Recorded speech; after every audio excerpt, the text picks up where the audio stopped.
In this next article from the Daily Mail, Margaret Thatcher's Oxford College orders students to take an anti-bias course to tackle racism.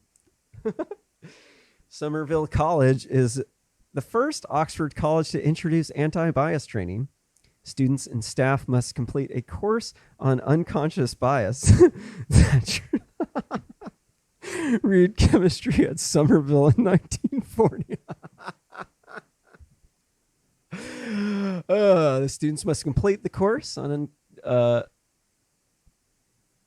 unconscious bias to tackle racism. Thatcher read chemistry at Somerville. Sorry, I already read that. Apologies.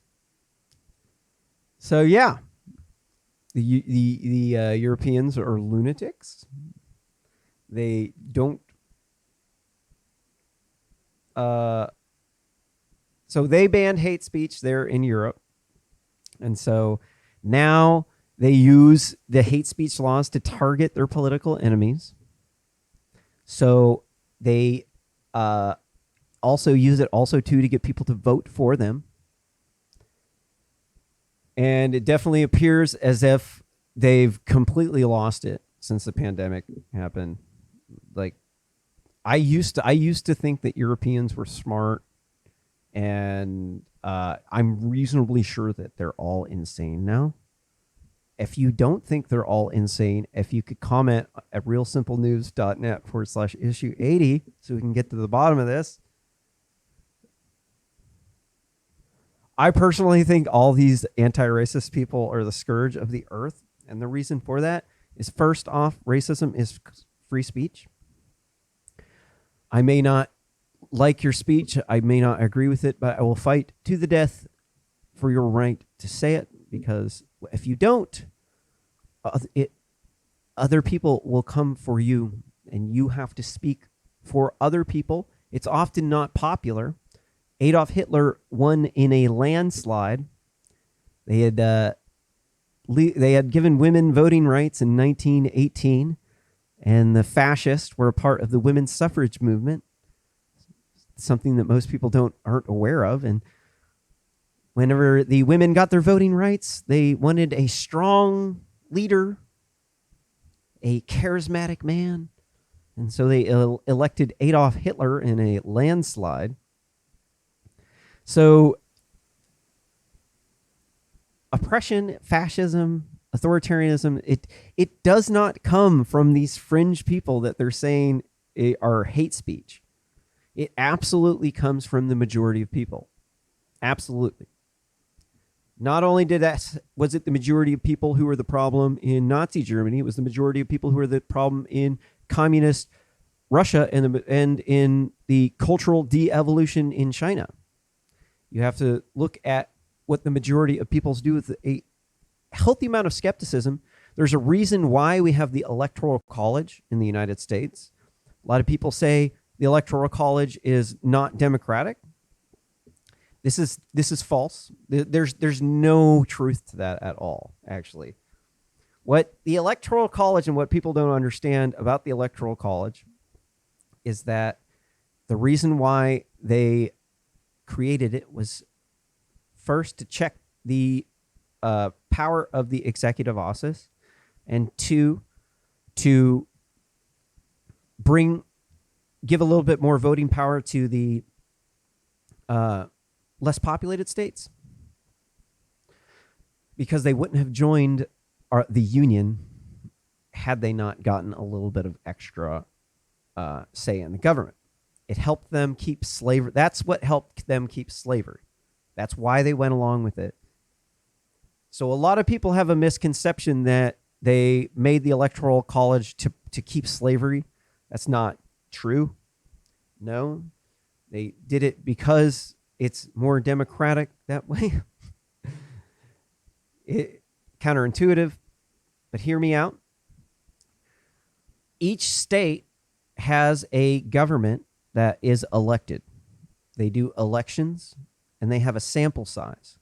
One state might be larger than another state, but both states had an election. They did a sampling of the population, and they had a democratic election where they elected a republic. So just because the sample size was smaller does not make it any less undemocratic than if it was a larger state. This is the common misconception.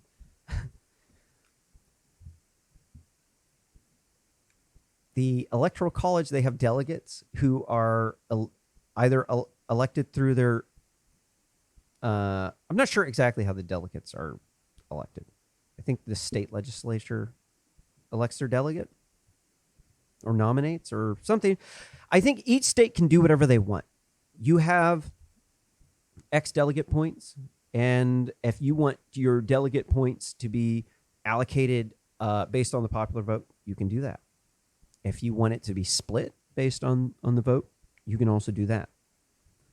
That is more democracy. So we have these bodies of governments, these states, and they have their bodies of laws. And these laws were elected. Their laws have gone through courts. Their courts go to the Supreme Court. They are an official entity. They are a part of our country.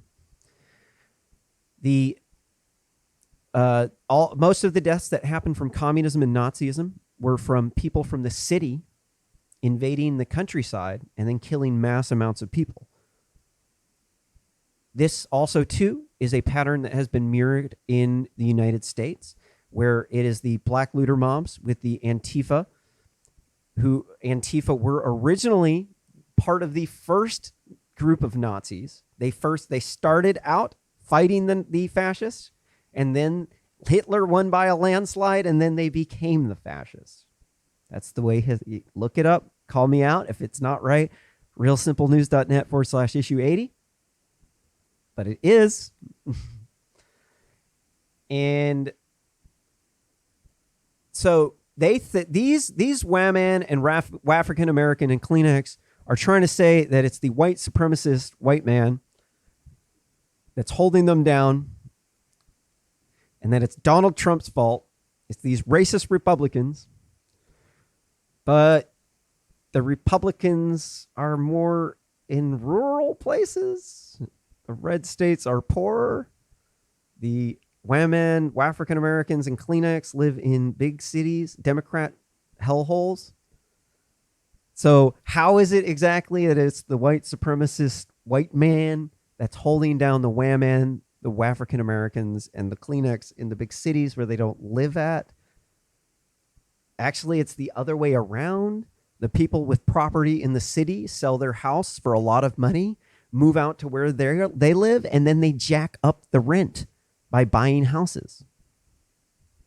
So it's actually the opposite of what they're saying, but this is a repeating pattern in Naziville. All of the signs are pointed around backwards, and they both go the same way. This is, in fact, how I actually discovered how Wikipedia has been tampered by the Chinese government. Was I noticed the signs were put back. Actually, it was my theory of gravity.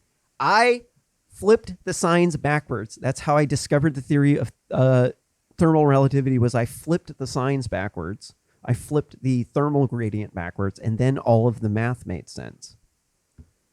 And then I realized from my experience with this, I recognized the signs were flipped backwards on Wikipedia, and they both go the same way.